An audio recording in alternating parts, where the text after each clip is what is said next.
बिस्मिल्लाहिर्रहमानिर्रहीम। अस्सलाम वालेकुम अज़ीज़ नाज़रीन, मैं हूं आपका होस्ट खालिद बिलाल सन फेसबुक ते यूट्यूब चैनल जदीद सोलर सिस्टम। उम्मीद करना कि सारे दोस्त खैरियत नाल होसन ते इन्वर्टर दे रेट अज दोस्तों को अपडेट करने क्योंकि काफ़ी रेट डाउन थे तो उनके हवाले नाल। और काफ़ी दोस्त ये भी पुछते हैं कि इन मेड्यूल के हवाले नाल भी, क्योंकि इस टाइम जो मेड्यूल आते पैन 120 वाला मेड्यूल होंगे 35 अंपेयर का और 120 के उत्ते स्टैंप लगी होती है। तो उनके हवाले नाल इंशाल्लाह मेड्यूल तो खोल के चेक करवा के वो भी दिखे सूँ अगली वीडियो के तो इंशाल्लाह पूरे मुकम्मल रेट अपडेट करें। इस टाइम जी पोजीशन चलती पी है 7-11 के इन्वर्टर की, तो वह पे 30,000 रुपये और 11-15 की जी पोजीशन है पई वो 32,000 रुपये और जी 15-18 की पोजीशन है जो रीजनल इन्वर्टर पे वो है 35,000। ये रीजनल इन्वर्टर जो चाइना के उनकी प्राइस सहदा पे मुख्तलिफ आने पैनी, कंपनियां भी मुख्तलिफ इन पिया, क्वालिटी वाइज भी मुख्तलिफ इन्वर्टर इन पे। तो बाकी जोड़े लोकल इन्वर्टर इन पे लोकल फिटिंग वाले जो आम रूटीन के बंदे बनाते पैन तो वह मुख्तलिफ रेटा 1,500-2,000 तक कम मिल वेंदे, क्योंकि उन्हें ये मसला आवे कैपेसिटी जो होंगे तो 820 वाला कैपेसिटर होंगे उन्होंने शापर जो चढ़िया होंगे प्रिंट जो चढ़िया होंगे तो वह होंगे 120 का।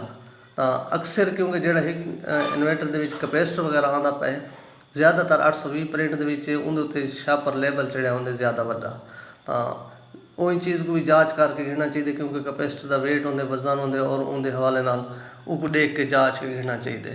तो बाकी ज़्यादातर इन्वर्टर जो रीजनल इन्वर्टर है वो आता पे 75 और 100 मेड्यूल के 120 वाला भी जो आता पे ये फेक है पिया कोई 100 कोई चाहते कि बंदे इन जोड़े यानी कि वो पूरा 120 वाला मेड्यूल पहनते पैन, बाकी नहीं तो प्रिंट वाला मेड्यूल आता पे इन्होंने। तो बाकी है पोजीशन इस टाइम 18-22 की जो रीजनल इन्वर्टर है पे चाइना का वो है पे 70,000 रुपये का। बाकी जो लोकल इन्वर्टर लोकल फिटिंग है वो है 60,000 रुपये का। और इस तो इलावा बाकी है 22-23 वो भी मार्केट इस टाइम जी रीजनल चाइना की पोजीशन है वो 75,000 रुपये तक है।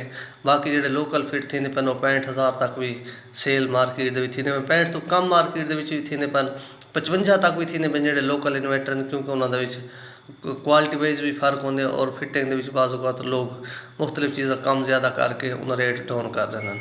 तो बाकी है 3037 की इस टाइम जी पोजीशन है पे मार्केट की वो रीजनल इन्वर्टर जो 90 तो 95,000 रुपये का है।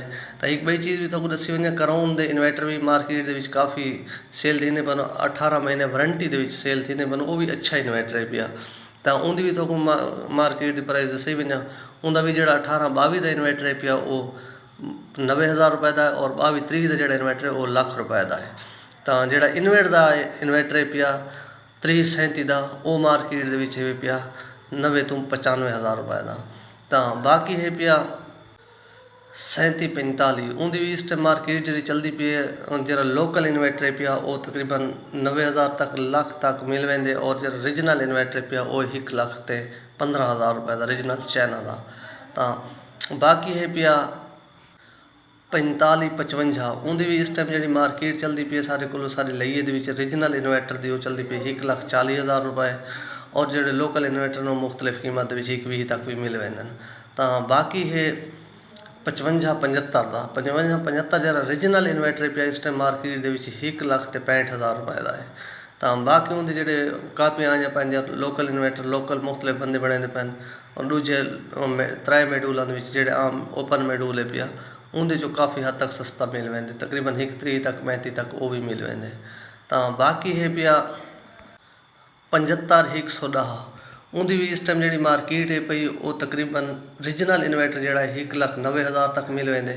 तो बाकी जो लोकल है वो 1.5 लाख रुपये तक भी मिल वेंदे, नहीं तो कुछ लोग कम भी चेंदे पैन। तो बाकी अपना ख्याल करे सो दे सो इजाज़त, अल्लाह हाफिज़।